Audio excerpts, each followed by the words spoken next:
You want to get residency in Paraguay. You are about to leave your country, but you shouldn't leave yet. There are many things that are super important that you figure out before you leave. Certain things need to be arranged.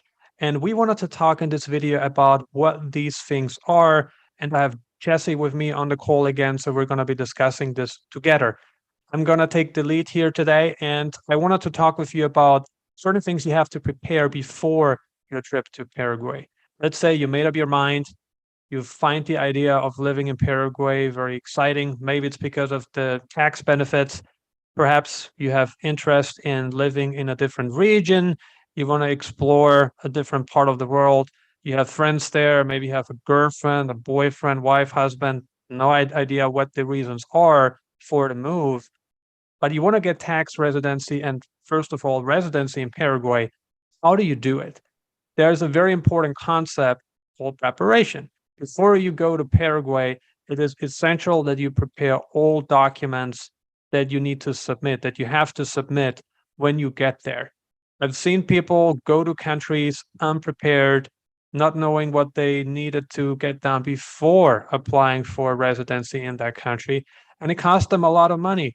You don't want to waste money on flight tickets, hotel bookings, hotel stays, apartments, wherever you decide to stay, whatever your temporary place in that country will be. You don't want to do that. And so the concept of preparation is so important when you decide to get resident. You don't want to fall into this trap. It's not just about the money, it's also about the time. You can lose days, weeks, and sometimes months of progress that could have been made if you had done it right, if you would have prepared everything before leaving the country.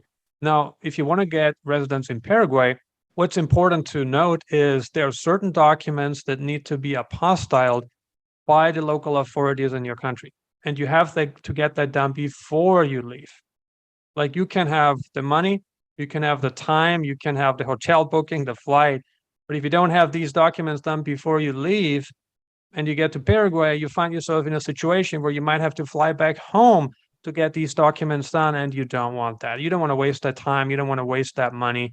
There are some exceptions sometimes, and I'm saying here exceptions.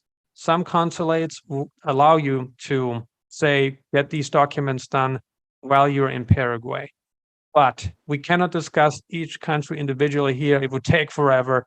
What's important to know is that it is much, much better if you get these documents apostilled in your home country before you leave.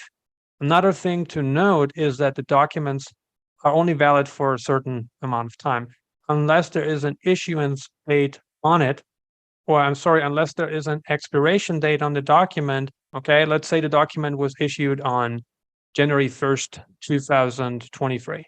So, and the document does not say that it expires in like 90 days or a year, whatever. So the government of Paraguay would say, okay, you got this document on January 1st, 2023. It is valid. We accept it for a period of 180 days. For instance, your criminal record certificate. Please make sure you take note on that. Now, Jesse, what would you say is important for a newcomer, a recruit, somebody who got everything ready, they got the documents, they're prepared, they jump on a flight, they arrive in Paraguay. What do they need to know? Let's say it's their first time. What do they need to know about your country that they might not be able to find online? And just very important stuff they should know before they get there. So they're prepared, so they know what will happen.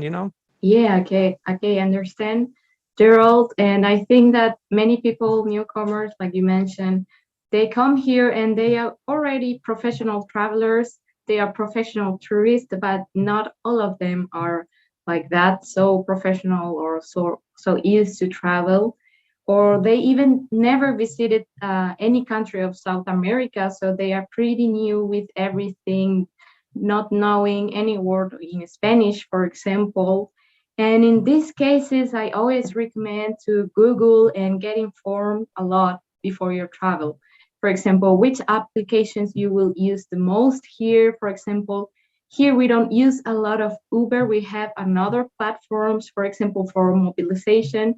So if you want transportation for you, for your kids, for your parents. For example, you will need to use something else, or you will have to, for example, rent a car. If you want to explore all Paraguay, you will have to rent a car because, for example, here in Paraguay, there is no train lines, for example, or the public transportation, it's not 100% good quality.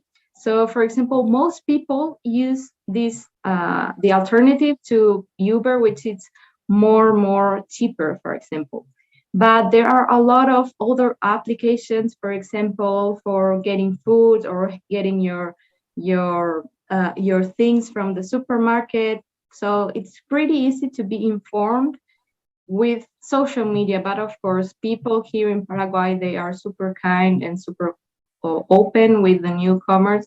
So there will be always a company for you, a group of people that are also migrants, because the last 2 years we received a lot of migrants, new e-commerce or expats, however you call it. And they are also really supportive with the newcomers, with the new introduction, with the culture, for example. Many people that are coming from Europe, they say that they are really, the energy, the culture really match well with the Paraguayan. So you will find a friend, you will find someone that will be really useful for your everyday. So first thing is to get to know really well which type of transportation do we have, which type of food do we eat. And probably you're going to come to the capital if you are new here, because here we have all the government institutions. So if you're going to have all your process to get your temporary residency, you are going to find it in the capital. And after you have your cédula, your DNI card, the Paraguayan one, you will have also the possibility to have your driver license, which you can use all around also the countries of the Mercosur, like Argentina, Brazil, and other countries, mostly almost all South American countries, since most countries just ask you a driver license in Spanish, for example. So it's really useful to have another driver license if you want to explore also other parts of South America. So it's really easy if you are normally traveling all around the world. And if you already know South American countries, we are all the same, the energy is the same, and the food, it's really good. Also, you won't find anything strange in our nutrition. And also we have a varieties of restaurants, like also vegan, for example, or vegetarian if you are eating that like that. Also, you will find everything in Asuncion, but also you will have the opportunity to go by car in every part of Paraguay. So it's quite easy. Internet and people will help you always. Well said. One last tip I wanted to pass on to you guys is the dummy phone tip. And that applies to every and any country, not just Paraguay. If you go to a new country and you're going out, you probably don't want to use your main phone outside. You don't want to take that risk. People have a lot of private information on their phones these days. You don't want to get in a situation where your phone gets stolen from you and you have to fly back home because you can't access your bank account, you can't use your cards. I've heard people this happen to, and it's a drama. It's a real tragedy if you have to fly back home. You have so many costs that incur. My recommendation is always to buy a cheap dummy phone. Whether you need internet on the phone or not, I leave that up to you. It really depends on how well you know the city. Some people are fine with a very basic phone that has no internet, that has no, sophisticated applications. That works for them. It's fine. Other people who come to a city for the first time, they want to have an internet connection because they want to know how to get around on their own. They might not have friends. They have no girlfriend, no boyfriend there or anything like that. So to them, it's really important to have internet. That's perfectly fine as well. So I definitely recommend you do that. Another tip is when you go out, let's say you have multiple debit cards, multiple credit cards, you don't want to take all of these cards with you.